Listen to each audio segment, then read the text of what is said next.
So we were talking earlier in the hour about the various acts that are out, bills that are out on a state level and national level to help protect our kids online. Really, the first wall of defense is you and me, mom and dad, grandma, grandpa, really mom and dad. But the numbers just blow you away. I saw this and it made me sad. Meta Insider says this. Now, this is Zuck's people, the Zuck. 500,000 kids per day are targeted by sexually exploitive messages on Facebook and Instagram. I almost said Facegram. Facebook and Instagram. Joining us now, this lady, I'll tell you what. She's an expert because she's a survivor. She took that energy. It could either destroy you or make you stronger. And she's channeled it. She's a child sexual abuse survivor and an expert now. She spent 20 years prosecuting crimes against kids. And then she's public about her own experience, wrote a book. Her new book, in fact, is called Outcry Witness. She's a sexual abuse expert and survivor, and joins us, JoDee Neal. Been on with us before. JoDee, hey, good morning. Good morning. How are you? I'm doing fine. Every time I read your story, I just good on you. And I know it's been a long journey, and you continue on, but you're helping a lot of other people. This number, 500,000 kids every day. What is it that Zuckerberg and the folks said, Messenger, WhatsApp, what can they really do? Is the genie out of the bottle? So we've learned a lot from the trials that have taken place in New Mexico and in California, and it looks to me like their decision to enact end-to-end encryption really drove home the point that they're choosing their profits over protection of children. So are they? So what you're saying is they're doing the very bare minimum just to keep everybody, the wolves, away from the door, and then the money. Where's the money all come from, by the way? Advertising? Well, the children don't have the money. Which is the problem here, right? The money comes from the adults who are wanting this end-to-end encryption, really, which is keeping their conversations private, and it makes basically the algorithm less likely to find predators finding children. Oh, holy cow. It is mom and dad are the first line of defense here. I mean, what realistically can mom and dad do when mom and dad are generally on all these apps all day long too?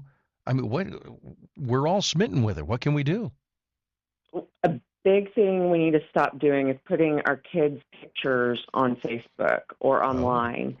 I was horrified to learn that predators are taking those images of kids that they know and making their own digital AI renderings with them. Oh, boy. Mm-hmm. And there's the other thing now. You can do anything with an image, and it looks pretty realistic. AI. They're making entire movies with AI. That the AI genie is out of the bottle. You just got to throw your hands up. I mean, can we legislate against this stuff? Is it too late to do that?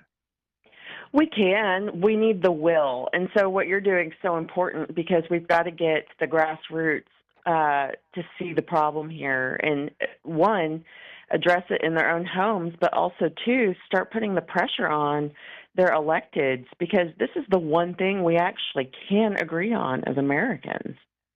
And you know what? You call your congressman, and your congressman, their lackey, their person, I didn't say lackey, but their assistant is going to go, yep, and we've got your information, and we appreciate that, and so such and such is firmly, we are firmly against we're fighting the fight. You're going to get that rhetoric no matter what. Realistically, though, what happens? Nothing. Well, we need to be inspired by Mothers Against Drunk Driving and some other sorts of initiatives that have happened, because if it's going to happen, it's going to happen for our kids. we have to find the will to keep fighting there for it them. is. There it is. It's the will. Like you got to tell your kids, look, this is the world out there, and you're going upstream. Be strong in going upstream and set the example for other people, because that's at a base level. You got to start that when they're little tiny kids, but yet you still see parents Roblox, for crying out loud. I just learned about that this year. That's a big minefield, isn't it?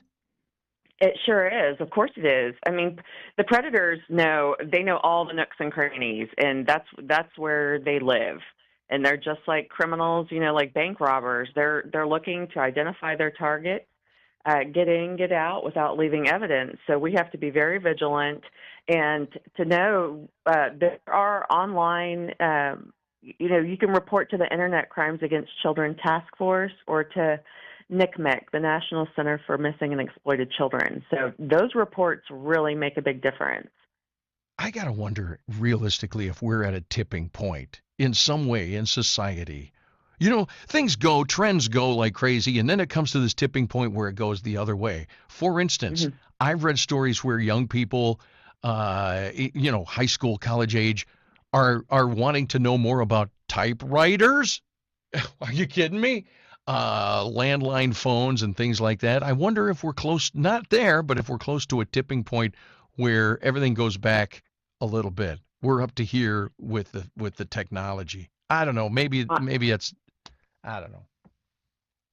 What do you think? I believe we are. No, and we have to make a choice to hope, and we have to make a choice to fight. And I believe we are at that tipping point. The Epstein survivors really kind of pushed us there. And, I think so much. So, you get 500,000 parents who have children who have had, been perped on by someone on Facebook. We really can move the needle. And this is the one thing I think we can do. One of the things that and I know you've got a lot of people want your time, but JoDee Neal is with a sexual abuse expert and a survivor. So she's lived that. She's been through that. So she's not just talking. But one of the things is when I see this number, 500,000 kids every day, 500,000 kids every day. Picture a couple of football stadiums, 2, 3, 4 football stadiums full of little children. But what is it that they're getting? They're getting, what is it? They think they have a playmate online, and it ends up being some 50-year-old fat guy somewhere? Well, yeah, basically. Oh, boy. Creeper. All right. JoDee, I'm putting forth an initiative. I'm going oil lamps and candles. I'm going wood-burning stove. I'm going to have sheeps and chickens and a cow. and I do. I want to just go back away from just blow it all up. But we can't, because you can hardly survive in America, in the world itself, without being connected in some way. We just got to, I guess, what would you say would be the ideal age for a kid to have a smartphone? What do you think? 18? 16? 15? What Greece just did is 16, and some of the countries around the world are doing, a lot of the countries are doing 16. I think that's fair. It's still risky. My next call's coming in, though, if you don't mind. I've got to run. I got to let you go. I know everybody wants a piece of your time. JoDee Neal, I appreciate it. Thank you, and we'll stay in touch, all right? Thank you. Bye-bye. All right.